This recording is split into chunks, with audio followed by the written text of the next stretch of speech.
우리가 도착한 시간은 8시였다. 우리는 짧은 시간 동안 해안가를 걸으며 행복한 시간을 즐겼고, 그 후 여관으로 돌아가 어두워진 물과 숲, 산들의 웅장함을 드러내는 아름다운 장면을 바라보았다. 남쪽에서 가라앉았던 바람은 이제 서쪽에서 강하게 일기 시작했다. 곧 밤이 찾아왔고 새벽이 되었을 때, 그런데 거센 바람에 휩쓸린 구름이 빠르게 지나가며 달빛을 가려버렸다. 하늘은 변화무쌍하게 구름이 몰려다니며 바빴고, 호수는 그 모습을 반사하며 거센 물결로 요동쳤다. 그리고 갑자기 폭우가 쏟아졌다. 나는 낮 동안에는 차분했지만 어두운 밤이 찾아왔을 때 내 마음속에 수많은 두려움이 생겨났다. 나는 불안한 마음으로 주위를 경계하며 오른손에는 가슴 속에 숨겨둔 권총을 쥐고 있었다. 나는 모든 소리에 놀랐지만 내 삶이나 적의 생명이 끝날 때까지 싸움을 피하지 않겠다고 결심했다. 엘리자베스는 한동안 두렵고 조심스러운 침묵 속에서 내 동료를 지켜보았다. 하지만 내 시선 속에서 그녀는 공포를 느꼈고 떨며 물었다. 무엇이 그렇게 당신을 괴롭히나요? 사랑하는 빅터, 무엇을 두려워하는 거죠? 아, 조용히 해. 사랑하는 엘리자베스. 내가 대답했다. 오늘 밤만 지나면 모두 안전할 거야. 그러나 오늘 밤은 정말 무서워. 너무 무서워. 나는 이런 마음 상태에서 1시간 정도를 보냈고, 갑자기 그 순간 내가 계속해서 예상하는 싸움이 아내에게 얼마나 두려운 일일지를 깨달았다. 나는 그녀에게 혼자 있게 해달라고 간청하며 적의 위치에 대한 정보를 알기 전까지는 그녀와 함께 있지 않겠다고 결심했다. 그녀는 나를 떠났고 나는 집 안을 계속해서 거닐며 적이 숨어 있을 만한 모든 구석을 살폈다. 그러나 나는 그의 흔적을 찾지 못했고 그의 위협이 실행되지 않은 것에 대해 다행이라고 생각할 때쯤 갑자기 날카롭고 끔찍한 비명이 들렸다. 그것은 엘리자베스가 들어간 방에서 들려왔다. 그 소리를 듣자마자 모든 진실이 내 머릿속에 떠올랐다. 내 팔이 풀렸고 모든 근육과 섬유의 움직임이 멈췄다. 나는 내 핏줄 속에서 피가 흐르는 것을 느꼈고 내 사지 끝에서 감각이 둔해졌다.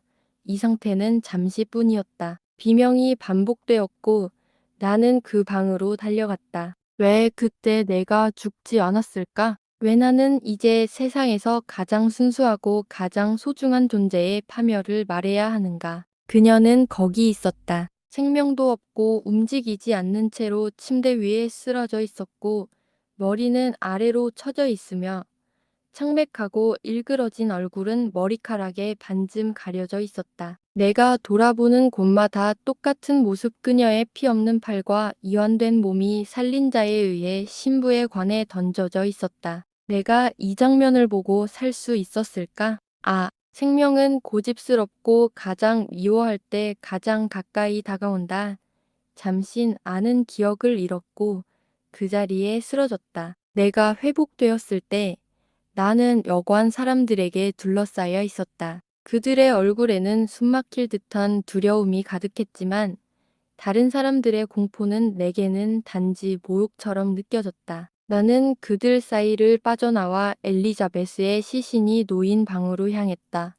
사랑하는 아내, 그토록 귀하고 소중했던 존재는 이제 생명이 없었다. 그녀는 내가 처음 본 자세에서 벗어나 있었고 지금은 팔 위에 머리를 기댄 채 얼굴과 목에 손수건이 덮여 있었다. 나는 그녀를 향해 달려가 뜨겁게 안았지만 그 차가운 몸과 피곤한 기운이 나에게 이젠 내가 안고 있는 것은 내가 사랑했던 엘리자베스가 아니라는 것을 알려줬다. 살린자의 손자국이 그녀의 목에 있었고 그녀의 입에서는 더 이상 숨이 쉬지 않았다. 나는 절망의 고통 속에서 그녀 위에 계속 서 있었을 때 문득 위를 보았다. 방의 창문은 여전히 어두웠고 나는 달빛이 방 안을 비추는 것을 보고 공포를 느꼈다. 창문이 열려 있었고 형언할 수 없는 공포와 함께 나는 그곳에 서 있는 가장 추하고 혐오스러운 존재를 보았다. 괴물의 얼굴에는 웃음이 가득했고 그는 피 묻은 손가락으로 내 아내의 시체를 가리키며 조롱하는 듯 보였다. 나는 창문으로 달려가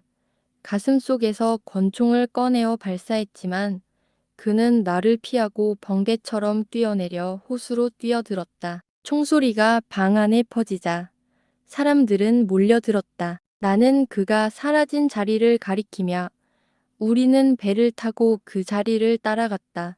그물도 던졌지만 헛되었다. 몇 시간을 지나 우리는 낙담하며 돌아왔다. 대부분의 동료들은 그것이 내가 만든 환상이라고 믿었다. 그들은 나누어져 숲과 포도밭 속을 수색하기 위해 각기 다른 방향으로 떠났다. 나는 그들과 함께 가려고 시도했고 집에서 조금 덜어진 곳까지 갔다.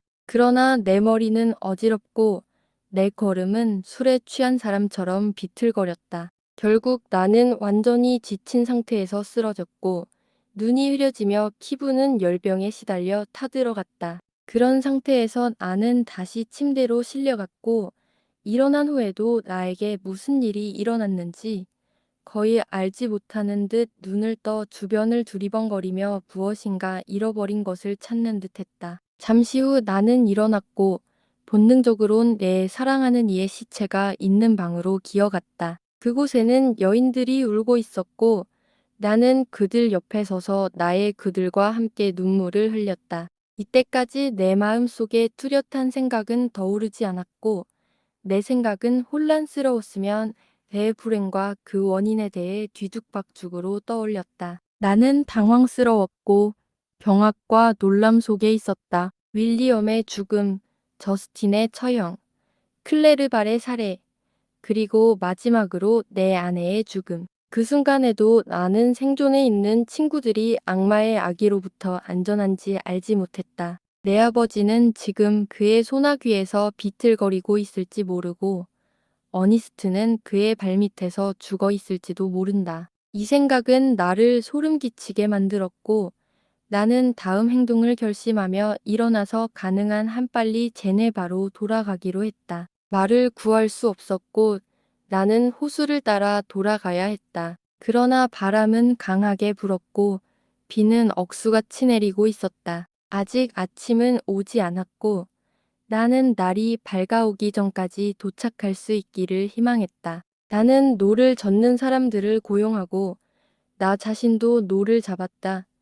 나는 항상 육체적 운동에서 정신적 고통을 덜어보았기 때문이다. 그러나 지금 내가 느끼는 비참함과 고통은 나를 어떤 노력도 할 수 없게 만들었다. 나는 노를 던져버리고 손에 얼굴을 묻고 일어나는 모든 우울한 생각에 몸을 맡겼다. 눈물이 내 얼굴을 타고 흘렀다.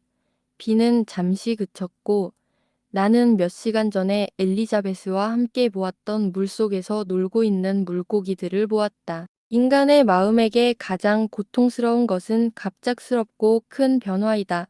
태양이 비추더라도 어제와 같았던 것이 아무것도 없었다. 악마는 나에게 미래의 행복에 대한 모든 희망을 앗아갔고 나는 그 어느 때보다 비참해졌다. 그런 끔찍한 사건은 인간 역사에서 유일무이한 것이다. 그러나 왜 나는 그 후의 사건들에 대해 계속 이야기해야 할까? 내 이야기는 공포로 가득 찼다. 나는 그 극치를 향해 갔고 이제 내가 말해야 할 것은 여러분에게 지루할 것이다. 하나씩 나의 친구들을 빼앗겨 왔다. 나는 고립되었다. 내 힘은 다해버렸고 내가 이제 남은 끔찍한 이야기를 몇 마디로 말해야 할 것이다. 나는 제네바에 도착했다. 내 아버지와 어니스트는 아직 살아 있었지만 내가 전한 소식을 듣고 쇠약해졌다. 나는 지금도 내 아버지를 본다. 훌륭하고 존경할 만한 노인. 그의 눈은 텅 비어 있었고 그가 사랑하고 아끼던 엘리자베스를 잃었기 때문에 그에게 기쁨과 즐거움이 사라진 듯했다. 그의 엘리자베스, 그의 딸 이상으로 그가 사랑한 존재는 이제 떠나버린 것이다.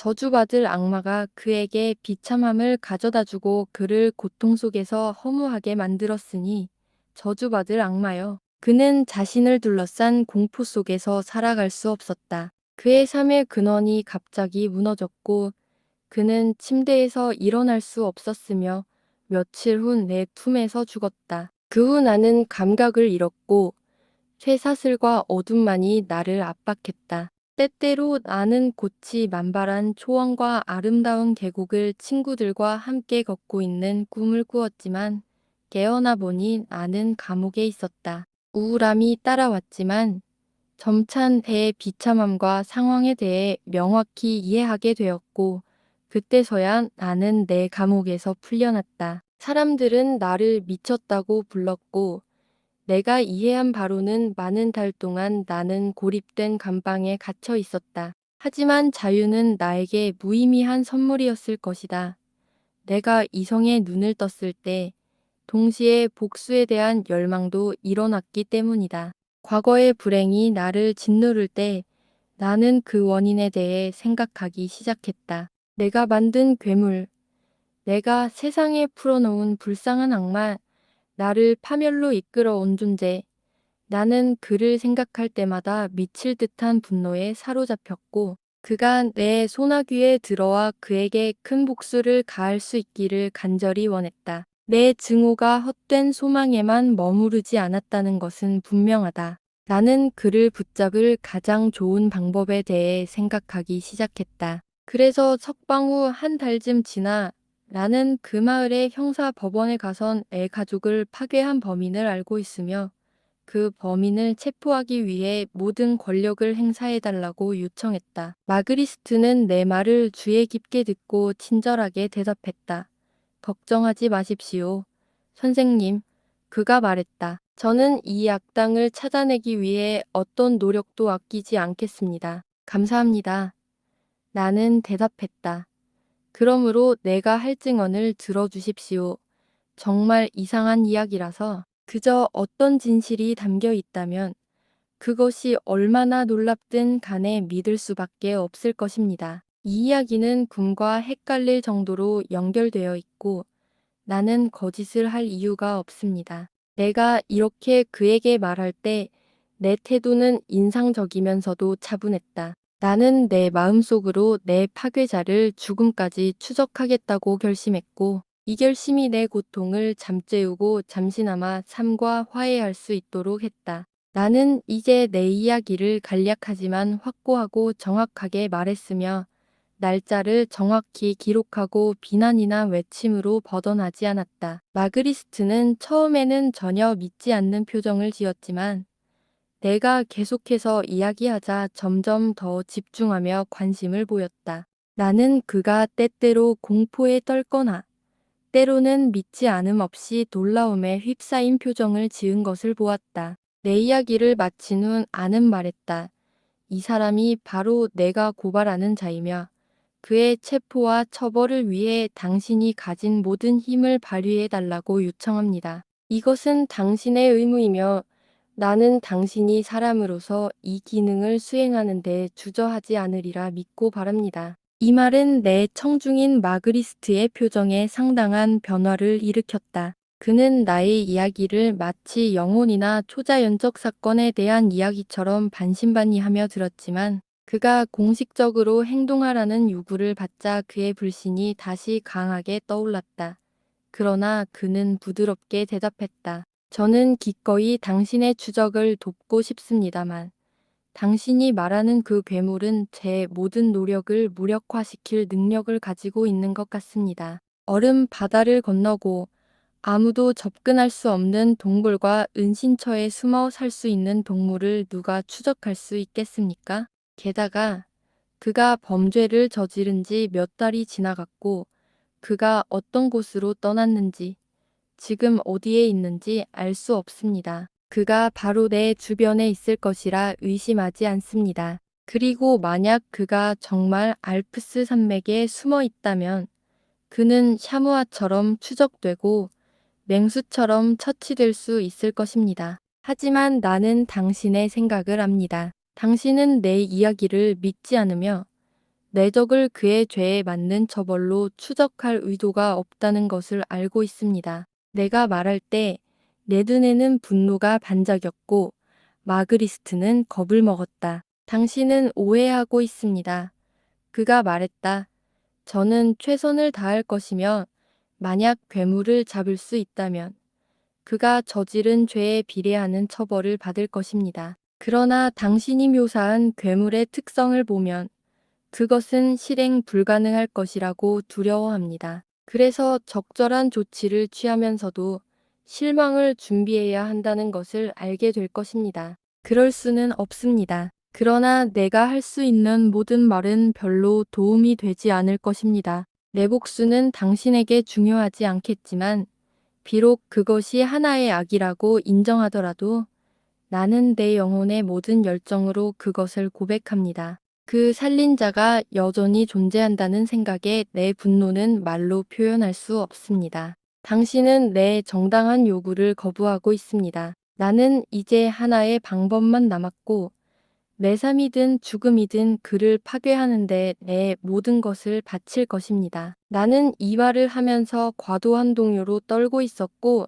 내 태도에는 미친 사람처럼 열정이 넘쳤으며 고백하건대 고대 순교자들이 가졌던 고귀한 성질이 조금은 묻어났을 것입니다. 그러나 제네바의 마그리스트에게는 신앙과 영웅주의보다는 다른 생각으로 가득 찬 사람에게 이와 같은 정신적 고향은 미친 사람처럼 보였을 것이다. 그는 나를 달래려 했고 내 이야기를 열병의 결과로 돌려 생각했다. 나는 외쳤다.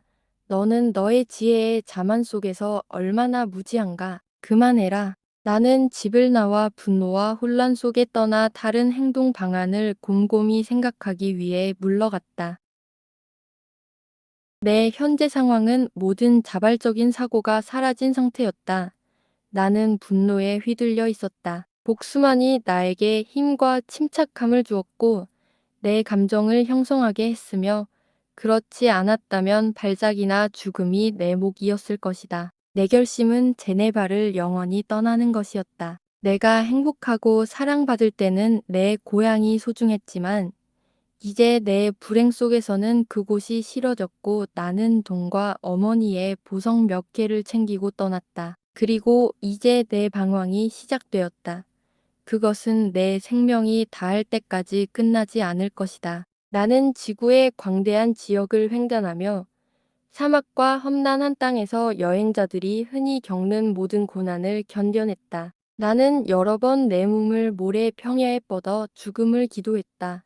그러나 복수가 나를 살게 했고 나는 내 원수가 살아있는 한 죽을 수 없었다. 제네바를 떠날 때 내 첫 번째 일은 내 악마 같은 원수의 발자취를 추적할 실마리를 찾는 것이었다. 그러나 내 계획은 정해지지 않았고 나는 마을의 외곽을 몇 시간 동안 헤매며 어떤 길을 갈지 몰랐다. 밤이 다가올 무렵 나는 윌리엄, 엘리자베스, 그리고 아버지가 묻힌 묘지 입구에 다다랐다. 나는 그들의 묘비에 다가갔을 때 나무들의 잎사귀는 바람에 부드럽게 흔들렸고 날은 어두워졌으며 이 장면은 아무 관심 없는 관찰자에게도 엄숙하고 감동적으로 보였을 것이다. 죽은 자들의 영혼들이 주위를 맴도는 듯했고 그들이 내 머리 위에 그림자를 들이운 듯한 느낌이 들었다. 처음에는 이 장면이 일으킨 깊은 슬픔이 곧 분노와 절망으로 바뀌었다. 그들은 죽었고 나는 살아있었다. 그들을 죽인 자는 아직도 살아있었다. 나는 그를 업히기 위해 기진맥진한 몸과 마음을 다시 일으켜야만 했다. 나는 풀밭에 무릎을 꿇고 땅에 입맞춤하며 덜리는 입술로 외쳤다. 내가 무릎 꿇은 이 신성한 땅과 내 곁을 떠도는 그림자들, 내가 느끼는 깊고 영원한 슬픔에 의해 나는 맹세한다. 밤이여, 그리고 너를 지배하는 영혼들이여, 이 괴물을 추적하여 내가 죽든지 그가 죽든지 끝내야겠다. 이 목적을 위해 나는 그까지 살아야 한다. 죽은 자들의 영혼들, 그리고 너희 복수의 사자들이여 내 일을 돕고 인도하소서. 저주받은 지옥의 괴물이 고통을 깊이 느끼게 하라. 그가 지금 내가 주는 절망을 느끼게 하라. 나는 엄숙함과 경외로 내 기도를 시작했지만 기도를 마치자 분노가 나를 사로잡았고 분노로 내 말이 막혔다. 그때 밤의 고요 속에서 길고 악마 같은 웃음소리가 내 귀에 울려 퍼졌다. 그 소리는 길고 무겁게 내 귓가에 울렸고 산들이 그것을 메아리치며 더욱 커졌다. 그리고 나는 마치 지옥이 나를 조롱하고 비웃으며 둘러싸고 있는 듯한 절망을 느꼈다. 그 순간 나는 극한의 절망 속에서 미쳐버릴 뻔했고 스스로를 끝장내야 한다고 생각했다. 하지만 과거에 했던 맹세가 내 안에서 다시 울려 퍼졌고 나는 복수를 위해 살아남아야 한다는 것을 깨달았다. 웃음은 사라졌고 원수의 목소리가 내 귀 바로 옆에서 들려왔다. 나는 만족스럽다. 비참한 자여. 너는 살겠다고 결심했군. 나는 만족한다. 나는 그 소리가 나는 곳을 향해 돌진했지만 그 악마는 내 소나귀에서 빠져나갔다. 밝은 달이 떠올라 그의 기괴하고 일그러진 형상을 비추었다. 그는 죽음을 넘은 속도로 도망갔다. 나는 그를 추격했고 수개월간 그것이 내 일이었다. 작은 실마리에 이끌려 나는 롱강이 구비를 따라갔지만 헛되었다.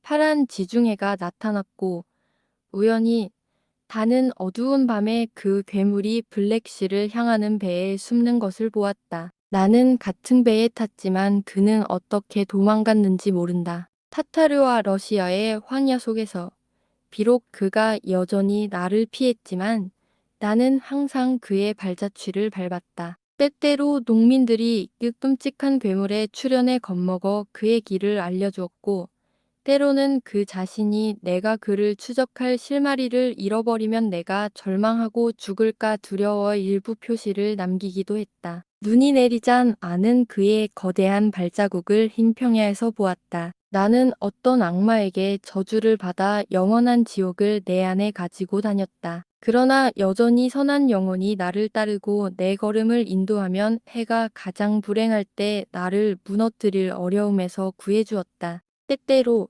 자연이 굶주림에 지쳐 기진맥진할 때 내가 기운을 회복할 수 있도록 사막에서도 뜻밖의 식사가 준비되었다. 그 음식은 사실 거칠었고 그 나라의 농민들이 먹는 것이었지만 그것이 내가 부른 영혼들에 의해 차려졌다는 것을 의심하지 않는다. 종종 하늘이 맑고 나는 갈증에 시달릴 때 작은 구름이 하늘을 가리고 나를 다시 살려주는 몇 방울을 덜어뜨리고 사라졌다. 나는 가능할 때마다 강이 흐름을 따랐지만 그 괴물은 주로 사람들의 밀집 지역을 피해 이런 곳들을 피했다. 사람들이 거의 없는 곳에서 나는 혼자서 살아가며 야생 동물들이 떠도는 모습을 보며 살아갔다. 나는 돈을 가지고 있었고 그것을 나누어 주어 마을 사람들의 우정을 얻었으며 또는 내가 잡은 음식을 가지고 가서 그것을 사람들과 항상 나누어 먹었다. 내 삶은 이렇게 지나갔고 사실 그것은 나에게 혐오스러웠다. 오직 잠을 잘 때만 나는 기쁨을 맛볼 수 있었다. 가장 비참할 때면 자주 나는 잠에 빠졌고 내 꿈은 나를 황홀함에까지 이르게 했다. 나를 지켜주는 영혼들이 이러한 행복의 순간 혹은 시간을 준비해 주었고 그것은 내가 나의 순례를 완수할 힘을 유지하도록 해주었다. 만약 이 휴식 없이 내가 계속 고난을 겪었다면 나는 그것을 견딜 수 없었을 것이다. 낮 동안 나는 밤에 대한 희망에 의해 지탱되고 기운을 얻었다.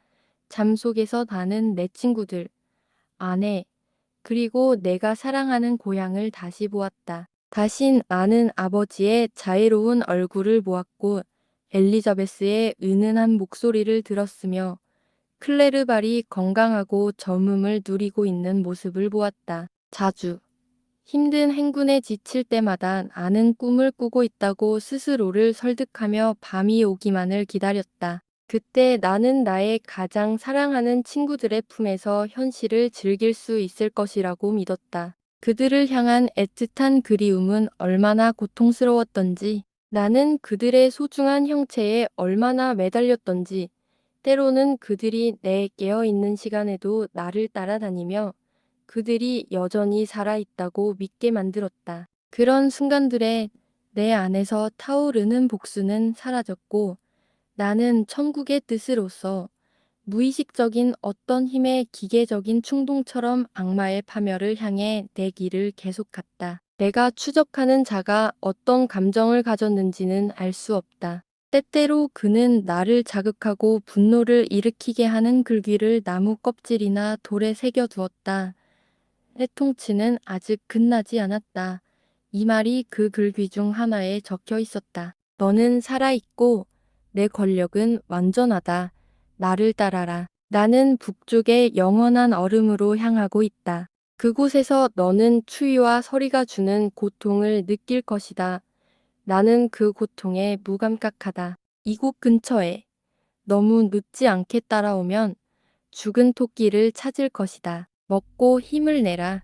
계속 오너라. 우리는 아직 우리의 삶을 두고 싸워야 하지만 그 시점이 오기까진 너는 많은 고통과 비참함을 견뎌야 할 것이다. 비웃는 악마여. 나는 다시 복수를 맹세한다. 다시 나는 너를 비참한 악마를 고문과 죽음에 바친다. 나는 그가 죽든 내가 죽든 내 추적을 포기하지 않을 것이다. 그리고 그때 나는 내 엘리자베스와 내가 떠난 친구들과 함께 얼마나 기쁨을 느낄 것인가. 북쪽으로 여정을 계속할 때 눈은 점점 더 많이 내리고 추위는 거의 견딜 수 없을 정도로 심해졌다. 농민들은 그들의 오두막 안에 있었고 가장 강인한 몇몇만이 먹을 것을 찾기 위해 은신처에서 나와 동물들을 잡으러 다녔다. 강은 얼어붙었고 물고기를 구할 수 없었으며 이로 인해 나는 주요한 음식 공급원을 잃었다. 내 원수의 승리는 내가 겪는 고난이 커짐에 따라 더해갔다. 그가 남긴 글귀 중 하나는 이와 같은 말이었다. 준비하라. 너의 고통은 이제 시작이다. 이 비웃는 말들은 내 용기와 인내를 북돋았다. 나는 내 목적을 절대 포기하지 않겠다고 결심했다. 하늘에 나를 도와달라고 기도하며 계속해서 힘든 사막을 가로질러 가고 있었고 멀리서 바다를 보았으며 그것은 내가 갈 목표의 끝자락을 나타내는 수평선처럼 보였다. 얼음으로 덮여 있었고 그것은 땅과 비교할 수 없을 만큼 더 야생적이고 거칠었다. 그곳에서 나는 내 원수의 비웃음에도 불구하고 그와 마주쳐 싸울 수 있기를 희망했다. 몇 주 전 나는 설매와 개들을 구입하여 상상할 수 없는 속도로 눈을 가로질렀다. 그 괴물이 같은 이점을 가졌는지 나는 모르지만 이전에는 그를 추격할 때마다 매일 조금씩 뒤처졌지만 이제 나는 그를 따라잡을 수 있었다. 바다를 처음 보았을 때 그는 겨우 하루 거리 앞서 있었고 나는 그가 해변에 다다르기 전에 그를 가로막을 수 있을 것이라 기대했다. 그래서 나는 새로운 용기를 얻어 이틀 만에 해변 근처의 한 마을에 도달했다. 나는 그 마을 사람들에게 괴물에 대해 물었고 정확한 정보를 얻었다. 그들은 밤새 도착한 거대한 괴물에 대해 이야기했다. 괴물은 총과 많은 권총을 가지고 있었고 그의 끔찍한 모습에 두려움을 느낀 마을 사람들을 쫓아냈다. 그는 그들의 겨울 음식을 가져가 썰매에 실었고 이를 끌기 위해 많은 훈련된 개들을 붙잡아 설매를 끌고 바다를 건넜다. 그리고 그 마을 사람들은 얼음이 깨지거나 영원한 얼음에 의해 그가 곧 파멸될 것이라고 추측했다. 이 이야기를 들은 나는 잠시 절망에 빠졌다.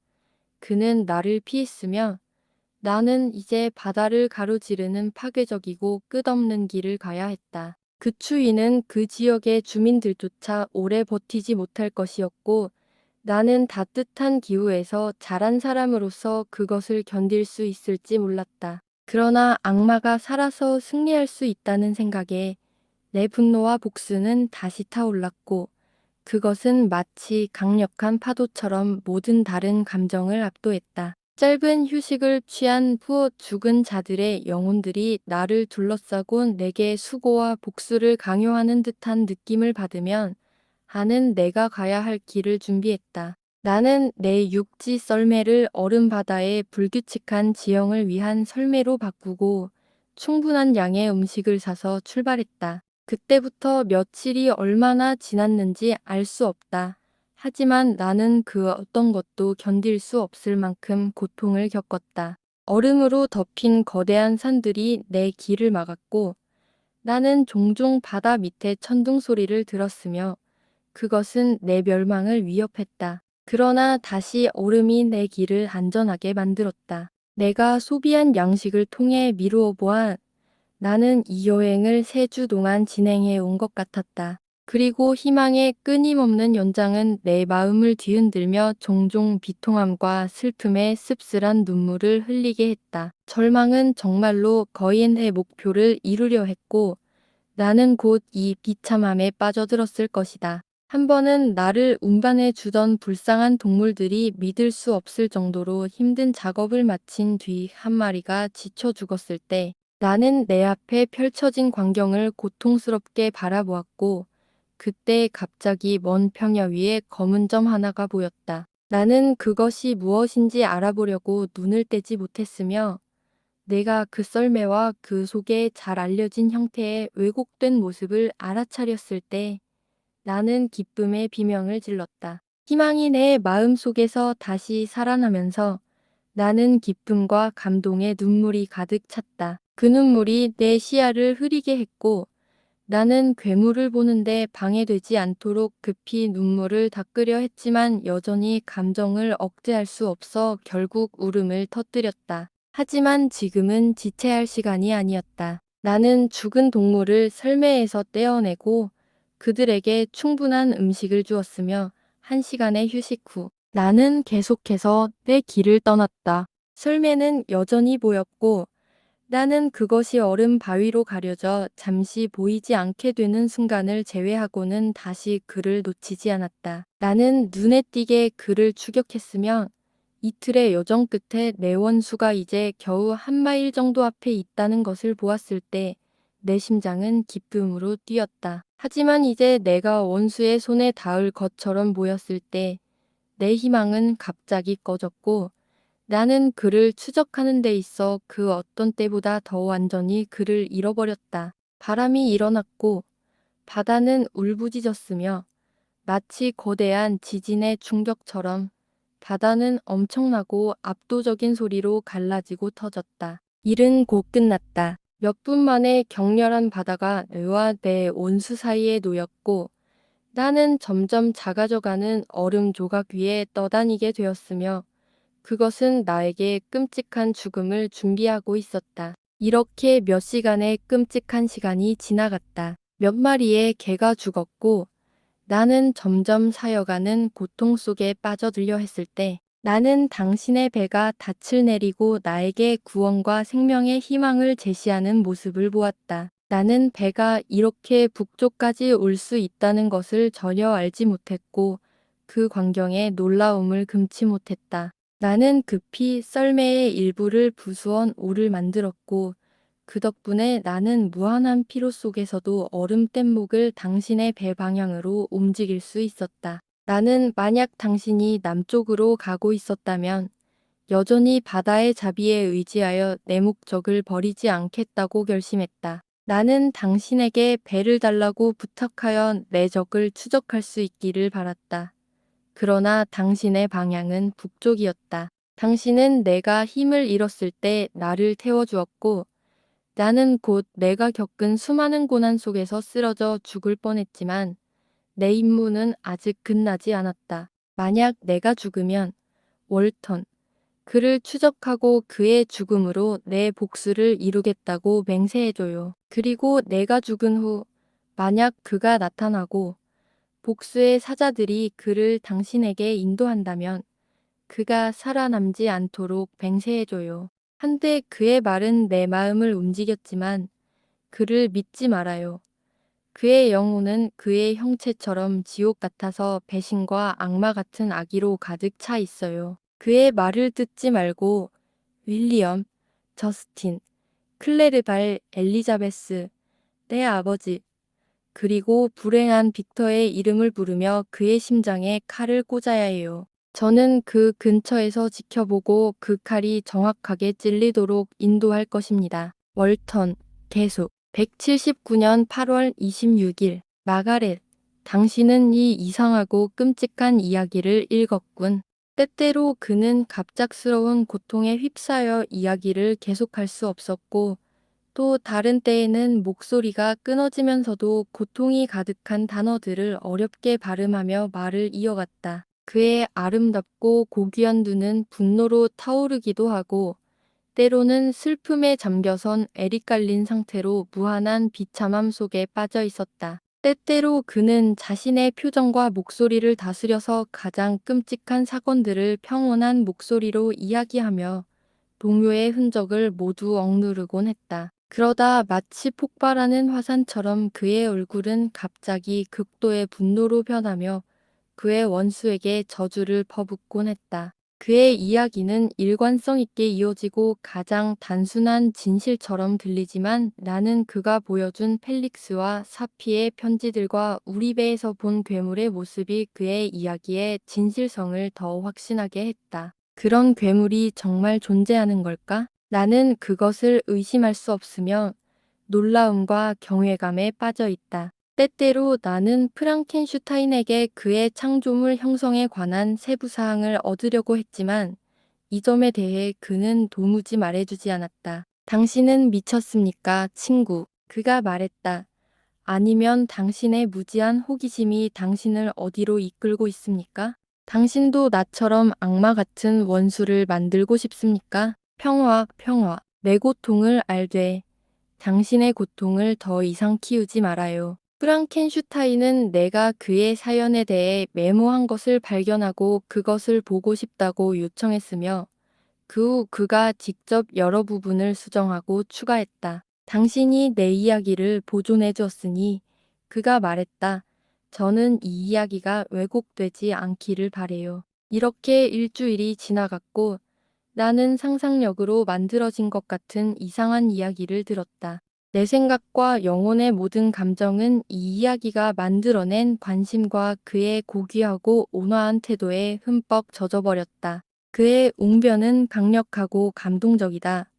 그가 비극적인 사건을 이야기하거나 동정과 사랑의 감정을 자극하려 할 때 야는 눈물을 참을 수 없습니다. 젊었을 때 그가 말했다.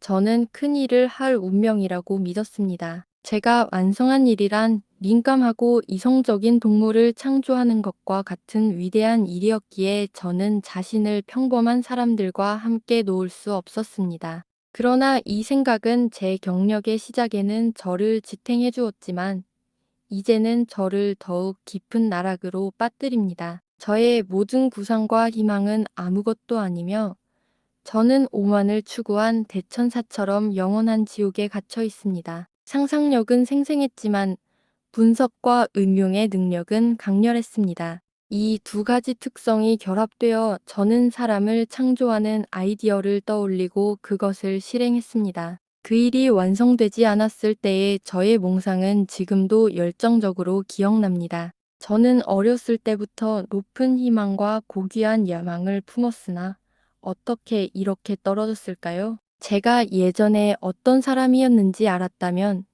지금의 저를 알아보지 못할 것입니다. 절망은 제 마음을 거의 찾아오지 않았습니다. 고귀한 운명이 저를 이끌었고 저는 떨어졌습니다.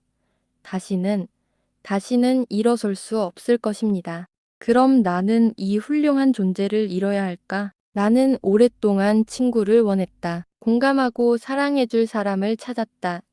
유했단 바다에서 나는 그런 사람을 찾았지만 나는 그를 잃게 될까 두렵다. 월턴, 이렇게 비참한 저를 위한 친절한 의도에 감사하지만 새로운 인연과 애정을 말할 때 떠난 사람들을 대신할 수 있는 사람이 있을 것이라고 생각합니까? 나에게 클레르발과 같은 사람은 있을 수 없고 엘리자베스와 같은 여성도 없을 것입니다. 애정이 깊지 않더라도 어린 시절의 동료들은 우리의 마음에 특별한 영향을 미칩니다. 그들은 우리가 어린 시절 가졌던 성향을 알고 있으며 그것이 나중에 변하더라도 결코 지워지지 않습니다. 나는 단지 습관과 연관을 통해서가 아니라 그들 자신의 장점으로 친구들을 즐겼습니다. 그리고 내가 어디에 있든 엘리자베스의 위로의 목소리와 클레르발과의 대화는 내 귀에 항상 속삭일 것입니다. 그들은 죽었습니다. 그리고 그런 고독 속에서 저를 삶에 유지하게 할 수 있는 유일한 감정은 그것뿐입니다. 만약 제가 어떤 위대한 일을 하거나 저의 동료들에게 큰 유익을 줄 수 있는 일에 참여하고 있었다면 그때 저는 그것을 이루기 위해 살 수 있었을 것입니다. 그러나 그것이 제 운명이 아닙니다. 나는 제가 창조한 존재를 추적하고 파괴해야만 합니다. 그때야 제가 이 세상에서 할 일을 다 했다고 말할 수 있고 저는 죽을 수 있을 것입니다.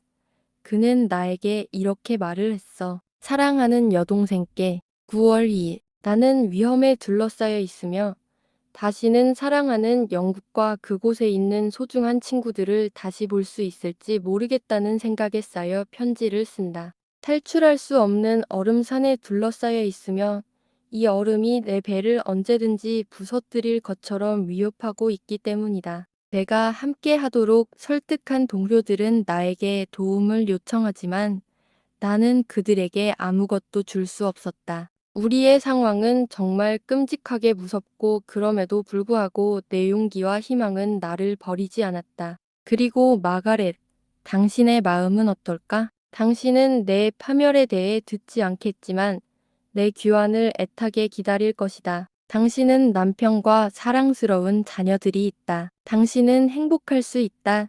하늘이 당신을 축복하고 행복하게 만들어 주기를 바란다. 불행한 내 손님은 나에게 희망을 주려고 했으며 그는 다른 항해자들이 이 바다에서 겪은 사고들을 자주 상기시키며 나도 모르게 그는 나에게 낙관적인 예감을 불어넣는다. 심지어 선원들조차 그의 웅변에 영향을 받으며 그가 말을 할 때 그들은 더 이상 절망하지 않고 그가 말할 때마다 그들은 이 거대한 얼음산이 사람의 결단력 앞에 사라질 작은 언덕처럼 여기고 있다. 하지만 이런 감정들은 일시적이고 매일 기대가 미뤄질 때마다 그들은 두려움에 휩싸이고 나는 거의 반란이 일어날까봐 두렵다. 9월 5일. 방금 지나간 장면은 매우 특별한 흥미를 끌어 이 편지들이 아마도 당신에게 도달하지 않을 가능성이 매우 높음에도 불구하고 나는 그 장면을 기록하지 않을 수 없다. 우리는 여전히 얼음산에 둘러싸여 있고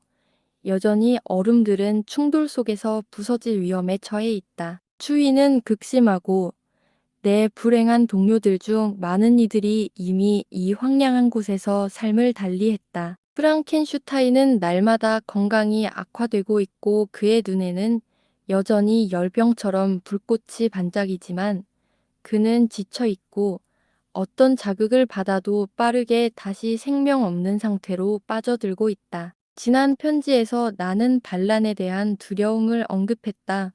오늘 아침 가는 내 친구의 창백한 얼굴 그의 눈은 반쯤 감겨 있고 그의 팔은 무기력하게 늘어져 있는 모습을 지켜보고 있었다. 그러다 6명의 선원들이 내 방으로 들어왔고 그들은 입구에서 나를 찾은 후 그들의 리더가 내게 말했다. 그는 자신과 동료들이 내게 요구할 사항을 전달하기 위해 대표로 왔다고 말했다. 우리는 얼음 속에 갇혀 있으며 아마도 결코 벗어날 수 없겠지만 그들은 내가 얼음이 녹아 자유로운 항로가 열리면 내가 무모하게 항해를 계속하며 그들을 다시 다른 위험에 빠뜨릴까 걱정하고 있었다. 그래서 그들은 내가 만약 항로가 열리면 즉시 남쪽으로 방향을 돌릴 것이라고 엄숙하게 약속하라고 요구했다. 이 말은 나를 괴롭게 했다.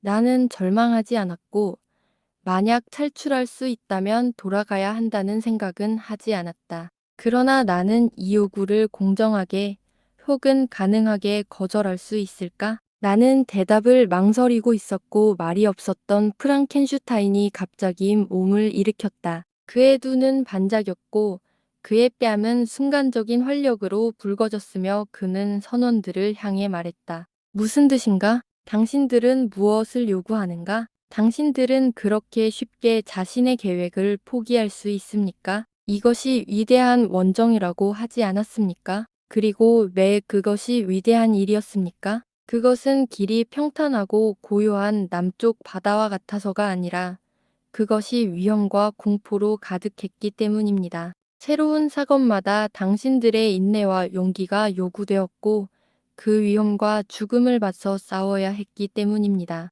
그래서 이것은 위대한 일이었고 그것은 명예로운 일이었습니다. 당신들은 그 후에 인류의 이익을 위해 죽음을 맞이한 용감한 사람들로서 찬양받게 될 것입니다. 그런데 이제 첫 번째 위험을 상상하면서 아니면 첫 번째 시련에서 당신들은 물러서고 차가운 공기와 위험을 견디지 못한 사람들로서 기록되기를 원하십니까? 남자답게 행동하세요. 아니면 그 이상이 되세요. 당신들의 목적에 충실하고 바위처럼 굳건히 서세요. 여름은 당신들의 마음처럼 그런 물질로 만들어지지 않았습니다. 그것은 변할 수 있으며 당신들이 그것을 이길 수 있다고 말하면 그것은 버티지 못할 것입니다. 당신들의 가족에게 수치스러운 흔적을 남기지 말고 돌아가세요. 용감하게 싸우고 승리한 영웅으로서 돌아가세요. 그는 말을 할 때마다 그 느낌에 맞게 목소리를 조절했으며 그의 눈은 영웅적인 결단으로 가득 차 있었다. 그들은 서로를 바라보며 아무 말도 하지 못했다. 나는 그들에게 돌아가서 말한 것에 대해 생각해보라고 했고, 내가 그들이 원한다면 더 이상 북쪽으로 가지 않겠다고 했다. 그러나 나는 그들이 다시 용기를 되찾을 것이라고 믿고 있었다. 이 모든 것이 어떻게 끝날지 나는 모르겠지만 나는 수치스럽게 돌아가고 싶지 않았고 내 목적이 이루어지지 않은 채 돌아가는 것보다는 차라리 죽는 것이 나을 것이라 생각한다. 그러나 나는 이런 일이 내 운명일까 두렵고 명예와 영광에 대한 생각 없이 선원들은 지금의 고난을 기꺼이 견딜 수 없을 것이다. 9월 7일 주사위는 던져졌다. 나는 돌아가기로 동의했다. 이렇게 내 희망은 카워더스와 유부단함으로 인해 산산조각이 났다. 9월 12일 나는 이제 영국으로 돌아가고 있다. 나는 유용성과 영광에 대한 희망을 잃었고 내 친구도 잃었지만 이 쓰라린 상황들을 당신에게 자세히 전하려고 한다. 9월 9일 얼음이 움직이기 시작했고 얼음들이 모든 방향에서 갈라지고 깨지는 소리가 천둥처럼 멀리서 들렸다. 우리는 가장 심각한 위험에 처해 있었지만 우리는 이 상황을 지켜봐야 했고 내 주요 관심사는 병세가 심해져 침대에 누워있는 불행한 손님에게만 집중되었다. 얼음은 우리 뒤에서 갈라졌고 북쪽으로 밀려갔으며 서쪽에서 바람이 불기 시작했으며 11일에는 남쪽으로 가는 항로가 완전히 열렸다. 선원들이 이를 보고 고향으로 돌아갈 수 있다는 희망이 생기자 그들은 기쁨의 함성을 터뜨렸고 그 소리는 길고 요란하게 울려 퍼졌다. 프랑켄슈타인은 졸고 있었으나 깨어나서 그 원인에 대해 물었습니다. 그들이 돌아갈 수 있다는 희망에 소리치고 있다. 고 내가 말했다. 그들은 곧 영국으로 돌아갈 것이다. 정말 돌아가는 겁니까? 고 그는 물었다. 나는 그들의 요구를 이길 수 없고 그들이 원하지 않는 위험으로 이끌 수 없습니다. 우리는 돌아가야 한다. 그러나 저는 가지 않겠습니다. 당신은 당신의 목적을 포기할 수 있지만 저의 목적은 하늘에 의해 정해졌으며 그것을 포기할 수 없습니다. 저는 약하지만 분명히 저의 복수를 돕는 정신들이 충분한 힘을 주리라. 라고 말하며 그는 침대에서 일어나려 했지만 다시 쓰러졌고 기절했다. 그가 회복되기까지 오랜 시간이 걸렸고 나는 그의 생명이 완전히 끝났다고 생각했다. 결국 그는 눈을 떴고 숨을 쉬었지만 말을 할 수는 없었다. 의사는 그에게 진정제를 주고 우리에게 그를 방해하지 말라고 명령했다. 그동안 의사는 내게 말했다. 내 친구는 더 이상 오래 살지 못할 것이라고 확신한다고. 나는 단지 슬퍼하고 인내할 수밖에 없었으면 아는 그의 침대 옆에 앉아 그를 지켜보았고 그의 눈은 감겨 있었고 나는 그가 자고 있다고 생각했다. 그러나 얼마 지나지 않아 그는 약한 목소리로 내게 불러 나에게 가까이 오라고 하며 그는 말했다. 제가 의지했던 힘은 사라졌고 저는 곧 죽을 것 같아요.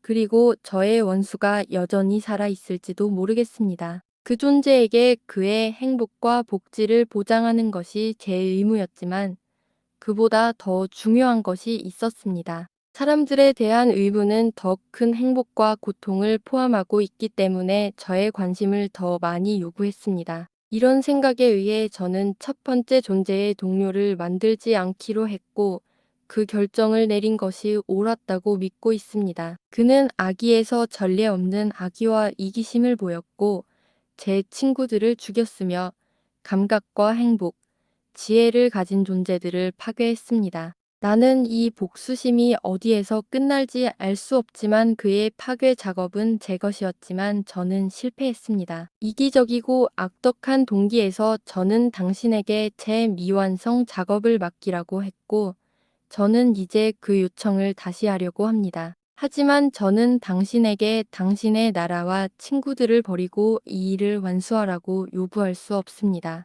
그리고 이제 당신은 영국으로 돌아가므로 그를 만날 기회는 거의 없을 것입니다. 그가 악행의 도구가 되어 살아간다는 생각이 저를 괴롭히고 다른 점에서 죽음이 다가오는 이 순간은 제가 몇 년 동안 즐긴 유일한 행복한 시간입니다. 제가 사랑했던 죽은 친구들의 형상들이 제 앞을 떠돌며 저는 그들의 품으로 서둘러 가고 있습니다. 그의 목소리는 점점 더 약해졌고 결국 그는 힘이 빠져 침묵 속으로 빠져들었다. 약 30분 후 그는 다시 말하려 했지만 말을 할 수 없었고 그는 내 손을 약하게 쥐었으며 그의 눈은 영원히 감겼다. 그의 입술에는 부드러운 미소가 스쳐갔다. 마가렛, 이 위대한 정신의 너무 이른 소멸에 대해 내가 무엇을 말할 수 있을까? 내 슬픔의 깊이를 이해할 수 있도록 내가 무엇을 말할 수 있을까? 내가 표현해야 할 모든 단어들은 부족하고 연약할 것이다. 내 눈물은 흐르고 내 마음은 실망의 구름 속에 가려져 있으나 나는 영국으로 가고 있으며 거기에서 위안을 찾을지도 모르겠다. 지금은 자정이다. 바람은 순조롭게 불고 갑판 위의 선원들의 모습은 느껴지지 않으나 다시 사람의 목소리 같은 소리가 들리고 더 거칠게 들린다. 그것은 프랑켄슈타인의 유해가 있는 그 캐빈에서 나는 소리인 것 같다. 나는 일어나서 그것을 조사해야 한다. 오늘 밤 잘 자거라. 내 동생. 방금 무슨 일이 일어난 것인가? 나는 아직도 그것을 기억하며 어지럽다. 나는 그 이야기를 다 기록할 수 있을지 모르겠다. 나는 내 불행하고 훌륭한 친구의 유해가 있는 그 캐빈에 들어갔다. 그 위에 내가 말할 수 없는 형태의 존재가 더 있었다. 거대한 크기였지만 형태는 괴상하고 일그러져 있었고 그가 관을 넘어서 있을 때 그의 얼굴은 길게 헝클어진 머리카락에 가려져 있었으나 그의 거대한 손은 마치 미라처럼 보였고 그 색과 질감도 비슷했다. 내가 다가가는 소리를 듣자 그는 비통함과 공포의 외침을 멈추고 창문 쪽으로 달려갔다. 내가 본 그 얼굴만큼 끔찍하고 혐오스러운 괴물은 없었다. 나는 본능적으로 눈을 감고 이 괴물에 대해 내가 무엇을 해야 할지 기억하려고 했다. 나는 그에게 멈추라고 외쳤다. 그는 멈춰서 나를 놀랍게 바라보았고 다시 죽은 창조자의 형상을 향해 돌았다. 그는 내 존재를 잊은 것처럼 보였고 그의 모든 표정과 행동은 통제할 수 없는 분노와 격렬한 감정에 의해 움직였다. 그가 외쳤다. 그의 사례로 내 죄가 완성되었다. 내 존재의 불행한 연대가 끝을 맺었다. 프랑켄슈타인, 너그러움과 자기 헌신의 존재. 내가 지금 너에게 용서를 구한다고 해서 무엇이 달라질까? 내가 너의 사랑하는 사람들을 파괴함으로써 너를 돌이킬 수 없게 만들었으니까. 그의 목소리는 숨이 막히는 듯 했고, 처음에는 내 친구의 죽어가는 부탁을 따르며 그의 원수를 처치해야 한다는 의무감인 나를 이끌었으나, 지금은 호기심과 연민이 섞여 그 충동이 잠시 멈추었다. 나는 그 끔찍한 존재에게 다가갔고 그의 얼굴을 다시는 올려볼 용기가 없었다. 그의 추함에 너무나 두려움과 비현실적인 기운이 가득했기 때문이다. 나는 말을 하려 했지만 입술에서 말이 떨어지지 않았다. 괴물은 계속해서 자기 자신을 책망하며 와일드하고 일관성 없는 말들을 뱉어냈다. 마침내 나는 그의 격렬한 감정의 폭풍이 잠시 멈춘 틈에 말을 걸기로 결심했다. 당신의 회개는 이제 쓸모없습니다. 당신이 양심의 목소리를 듣고 후회의 찔림을 느꼈다면 프랑켄슈타인은 아직 살아 있었을 것입니다. 그 악마가 말했다. 당신은 내가 고통과 후회의 바다에서 죽지 않았다고 생각합니까? 그가 시체를 가리키며 말했다. 그는 그 일을 실행하는 과정에서 고통을 겪지 않았다. 그 일의 실행 과정에서 내가 겪은 고통의 1000만 분의 1이 그가 겪은 고통이었겠습니까? 끔찍한 이기심이 나를 몰아갔고 클레르발의 신음이 내 귀에 음악처럼 들렸다고 생각합니까? 내 마음은 사랑과 동정의 감정에 민감하도록 만들어졌고 고통 속에서 악과 증오로 찢어질 때 그 변화의 폭력을 견디지 못하고 나를 파괴하고 말았습니다. 클레르바를 죽인 후 나는 스위스로 돌아왔습니다.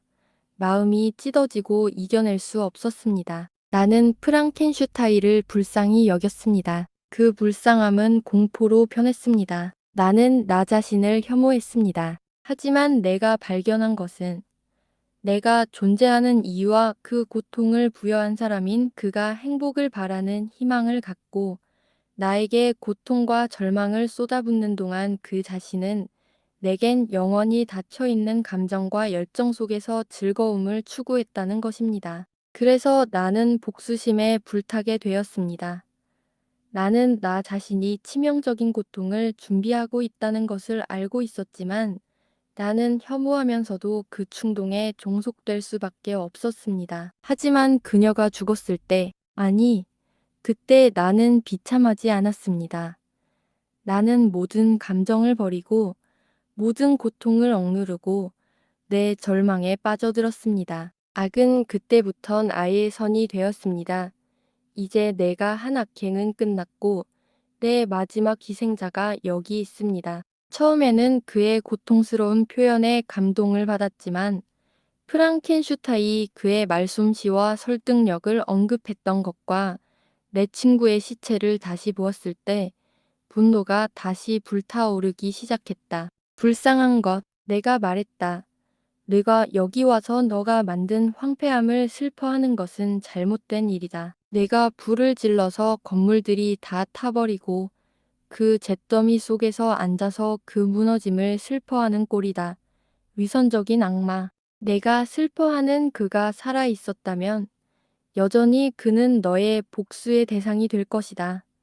내가 느끼는 것은 연민이 아니다. 내가 슬퍼하는 것은 내가 만든 불행의 희생자가 더 이상 내 손에 있지 않기 때문이다. 오, 그렇지 않다.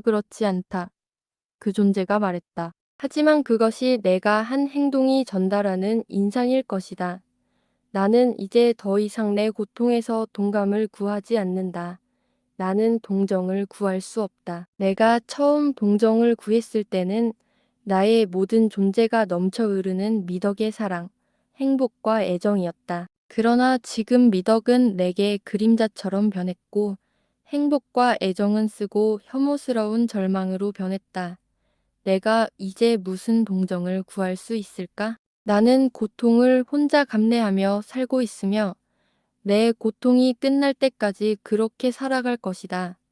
내가 죽으면 내 기억은 증오와 오명으로 가득할 것이다. 한때 내 마음은 미덕, 명성, 즐거움의 꿈으로 위로받았고 나는 그런 꿈을 꾸며 사람들과 나누기 원했다. 나는 명예와 헌신에 대한 고상한 생각을 품고 있었다.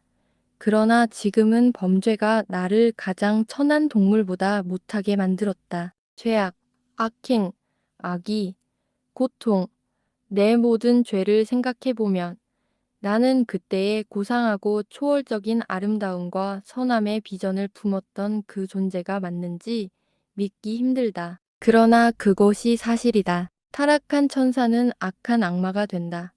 그러나 그 신과 인간의 적조차도 고독 속에서 친구와 동료를 가졌었고 나는 혼자다. 당신은 프랑켄슈타인을 친구라 여기고 내 범죄와 그의 불행에 대해 알게 된 듯하다. 그러나 그가 당신에게 그들을 설명할 때 그는 내가 겪은 무수한 시간과 고통을 담을 수 없었다. 내가 그의 희망을 짓밟았을 때 나는 나의 욕망을 충족시키지 못했다. 그 욕망은 영원히 갈망하고 있었고 나는 여전히 사랑과 동료애를 원했지만 계속해서 거절당했다. 이게 불공정하지 않습니까? 내가 유일한 범죄자가 되어야 합니까? 인간은 모두 나를 배반했을 뿐인데 왜 당신은 그를 미워하지 않습니까? 그가 친구를 그 문 밖으로 내쫓았을 때 왜 그 시골 사람을 저주하지 않습니까? 그가 자기 아이를 구해준 구세주를 죽이려고 했을 때 아, 그들은 미덕과 순수한 존재들입니다. 나는 불행하고 버림받은 존재일 뿐이다. 나는 부정한 존재로서 발로 차이고 밟히고 경멸받는 존재일 뿐이다. 이 불공정을 떠올릴 때 내 피는 끓어오른다. 하지만 나는 정말로 불쌍한 존재다. 나는 사랑스럽고 무고한 사람을 죽였고 해를 끼친 적이 없는 사람의 목을 조르고 잠든 그를 질식시켰다. 나는 나의 창조자, 모든 사랑과 존경을 받을 자격이 있는 인간의 전형을 비참함에 빠뜨렸다. 나는 그를 추격하여 결국 돌아올 수 없는 파멸에 이르게 했다. 그가 거기 누워 있다. 죽음 속에서 차갑고 하얗게. 당신은 나를 미워하지만 당신의 혐오감은 내가 나 자신을 바라보는 눈빛과는 비교할 수 없다. 나는 나를 그곳에 데려다 준 얼음 뗏목을 떠나 지구의 가장 북쪽 끝을 찾을 것이다. 나는 죽을 것이다. 나는 이제 나를 태우는 고통을 더 이상 느끼지 않거나 충족되지 않은 감정에 사로잡히지 않을 것이다. 나를 이 세상에 불러낸 그가 죽었고 내가 더 이상 존재하지 않게 되면 우리들의 기억은 빠르게 사라질 것이다. 나는 더 이상 해를 보거나 별을 보거나 바람이 내 볼을 스치는 것을 느낄 수 없을 것이다. 빛, 느낌, 감각은 사라질 것이고 나는 이 상태에서만 행복을 찾을 수 있을 것이다. 몇 년 전, 이 세상이 내게 처음 열린 순간, 여름의 따스한 기운을 느끼고 나뭇잎의 바스락거림과 새들의 지저귀을 들었을 때 나는 죽음을 슬퍼했었다. 그러나 지금 그것은 내 유일한 위로이다. 죄로 더럽혀지고 가장 쓴 후회의 감정에 찢어진 나는 죽음 외에 어디에서 평안을 찾을 수 있겠을까? 나는 떠날 것이다. 그리고 네가 나를 마지막으로 보게 될 인류의 마지막 존재가 될 것이다. 프랑켄슈타인, 만약 내가 아직 살아있다면 내가 죽는 것보다 살아서 고통받는 것이 내 복수에 더 어울릴 것이다. 그러나 그렇지 않았다. 네가 나를 소멸시키기를 원했고 내가 더 큰 불행을 초래하지 않게 하기 위함이었다. 만약 내가 어떤 방법으로라도 여전히 생각하고 느끼고 있었다면 너는 나에 대한 복수가 내가 느끼는 고통보다 클 수 없다는 것을 알았을 것이다. 내 고통은 여전히 내 고통을 능가했다. 왜냐하면 후회에 쓴 자국은 내가 죽을 때까지 내 상처에서 아물지 않을 것이다. 그는 슬프고 엄숙한 열정으로 외쳤다. 나는 죽을 것이고 내가 지금 느끼는 것들은 더 이상 느끼지 않게 될 것이다. 곧 이 불타는 고통들은 사라질 것이다. 나는 나의 죽음의 땔감나무 더미에 기꺼이 올라가 그 고통스러운 불길 속에서 기쁨을 느낄 것이다. 그 불꽃의 빛은 사라지고 내 죄는 바람에 휩쓸려 바다로 흩어질 것이다. 그는 이 말을 하며 선창 창문에서 뛰어내려 배 가까이에 있는 얼음 뗏목으로 나아갔다. 그는 곧 파도에 의해 밀려나 어둠과 멀리 사라졌다.